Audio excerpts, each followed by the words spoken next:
Salut, c'est Sandre, le plus gros nerd de musique en France, et aujourd'hui je vais vous parler de You, le nouvel album de Underscore. C'est le troisième album de la chanteuse et compositrice Underscore.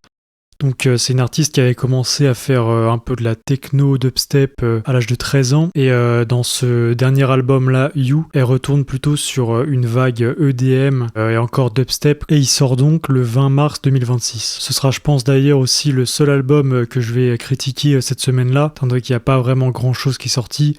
Il y a l'album de BTS aussi, mais j'ai pas franchement envie de l'écouter. Et donc celui-ci commence avec une intro très musicale. On va avoir beaucoup de phases presque R&B et qui vont ensuite ouvrir vers une synth pop beaucoup plus électronique. Le morceau va aussi se fermer avec des effets plutôt dissonants. Ça va faire une sorte de pont ou d'outro voilà, pour fermer le son et qui va directement mener à une grosse ligne de basse pour le deuxième titre. Là on va retrouver du coup un autre aspect de l'album, c'est l'aspect vraiment hyper pop, très énergétique, voilà, même dubstep on peut dire. On a ces basses puissantes avec ces voix sous correcteur de notes très agressives. Ça va être vraiment typique de ces styles électro qu'on entend aujourd'hui. Des grosses leads de synthé bien EDM aussi. Je trouve aussi durant l'album que le mix est assez clair.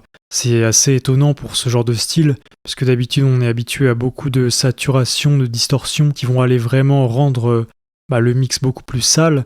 Là on est vraiment sur une clarté, on entend tout très nettement, c'est un mix très espacé, on n'a pas trop d'artifice. Moi c'est quelque chose qui a tendance à me gêner, j'aime pas quand c'est trop calme, j'aime quand on a un gros jeu de dynamique. Ici voilà, on va être souvent assez compressé, il va pas trop y avoir de phase ou de pont qui vont être explosifs. C'est assez étonnant étant donné que c'est de la future bass, hyper pop, dubstep. Et donc voilà, c'est un premier point négatif que je peux noter, c'est que c'est vraiment trop doux et trop calme. Le spectre dans cette première partie, il est rarement saturé. Il va l'être beaucoup plus dans la seconde partie. On va avoir ces ponts qui vont contraster avec des mélodies beaucoup plus basiques. On a aussi des top lines qui sont assez originales dans le registre pop.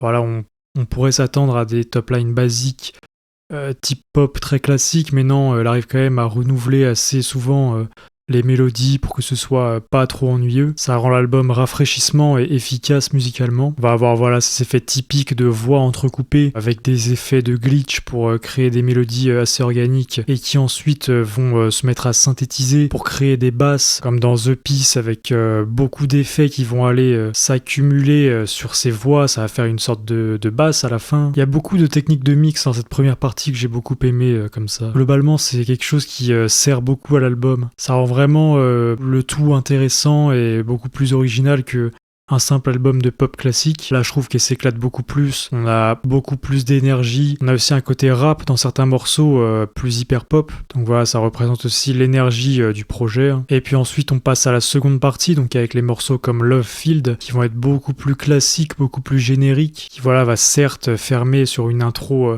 très synthétique, épique, mais qui en substance, dans la globalité, va être beaucoup trop moyen. On va encore plus ressentir le côté R&B basique dans cette seconde partie, comme avec les leads vocales qu'on a dans Do It, qui sera quand même plus original que du R&B classique, puisque beaucoup plus énergétique et un poil plus explosif dans les basses qui vont être un peu plus saturées. Le côté chantant et les top lines vocales vont être beaucoup plus classiques. Ça va être une seconde partie beaucoup moins inspirée au niveau des instrumentations. Ce sera beaucoup plus axé sur les leads vocales, plutôt que voilà sur les effets originaux et vraiment l'originalité des prods. Moi j'ai trouvé le projet vraiment bien rythmé dans une première partie. C'est original, il y a des sonorités rafraîchissantes, il y a des bonnes top lines qui sont entraînantes et dansantes, mais dans la seconde elle va beaucoup trop tendre vers la facilité, avec un côté trop aseptisé. Il y a des textes qui sont assez niais, comme le dernier morceau qui se veut un peu beaucoup plus joyeux que le début, mais ça casse un peu pour moi. Et voilà, au final j'ai quand même été agréablement surpris. Si ça restait sur le même niveau que la première partie, ça aurait été de loin le meilleur album de pop de l'année. J'aurais aimé qu'il soit moins inégal. C'est vraiment dommage que le niveau se dégrade vers la fin. Mais ça reste pour moi un projet assez intéressant que vous pouvez écouter cette année. Ça reste un très bon album. Vous pouvez aller voir les notes que j'ai mis dans la description sur Aouti. Et puis pour faire un parallèle à celui-là, je vais faire une review aussi de Choke Enough de Okello. Donc il y avait un featuring avec Underscore dans cet album-là. C'était d'ailleurs le meilleur morceau de l'album, donc ça fait un parallèle assez intéressant, voilà. Rappeler un peu ces sonorités qui sont dans la même veine. En plus, moi, c'était un album que je voulais déjà noter l'année dernière, j'avais pas eu le temps de le faire parce que je crois que j'avais commencé trop tard. Donc c'est le premier album studio de la chanteuse, compositrice et musicienne Okello. C'est une française qui est un peu dans le registre électronique. Il sort donc le 7 février 2025 et on a notamment l'apparition du suédois Blady et donc de Underscore. C'est un album qui a assez été apprécié par la critique l'année dernière, hein. Il y a même des médias qui l'ont mis en numéro 1. Bon, c'est clairement pas le numéro 1 de l'année dernière, mais je vais expliquer pourquoi. On est sur une itération un peu plus minimaliste que les styles électroniques qu'on a l'habitude de voir en ce moment. Normalement, c'est beaucoup plus énergétique.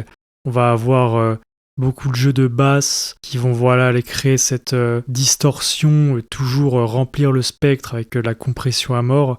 Ici, on est beaucoup plus minimaliste sur plutôt une atmosphère contemplative, ce qui est une prise de vue assumée pour cet album-là. Je trouve que c'est musicalement très intéressant, ça se sépare un peu du reste du registre, hein. Ça le rend assez original, que ce soit dans l'esthétique de la pochette et même dans les textures de synthé utilisées.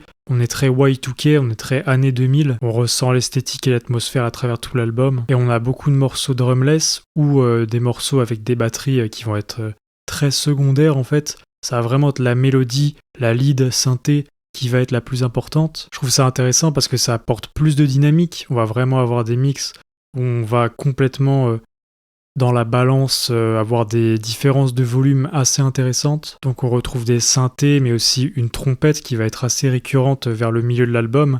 On a aussi des guitares plutôt vers la fin et au début. Tout ça, ça va être dans une énorme reverb qui va un peu mélanger le tout, ça va créer cette glu au niveau du mix, et les instruments acoustiques, ils vont être beaucoup plus organiques. Ça va créer cette sensation années 2000, un peu cybernétique, où ça va mélanger les deux esthétiques différentes. Ces synthés qui vont avoir des énormes high cuts, ce qui va rendre le tout beaucoup plus doux et beaucoup plus rond, et les batteries par-dessus qui vont être feutrées, les rythmes très simples qui veulent pas trop s'imposer. Ça accentue vraiment cette esthétique très douce tout le long de l'album. Il y a quelques effets de voix aussi et de glitch au niveau de la voix qui vont pareil jouer sur la dynamique. Et les titres sont généralement assez courts, hein. C'est comme You de Underscore, c'est un album qui fait environ 30 minutes et donc une sélection de titres assez courts. Ça va être aux alentours de 3 minutes, 2 minutes pour 4 minutes maximum. Il n'y a globalement pas grand chose à dire, ça va être toujours les leads vocales encore sous correcteur de voix, beaucoup moins agressif que dans You de Underscore. Ça va quand même être plus musical.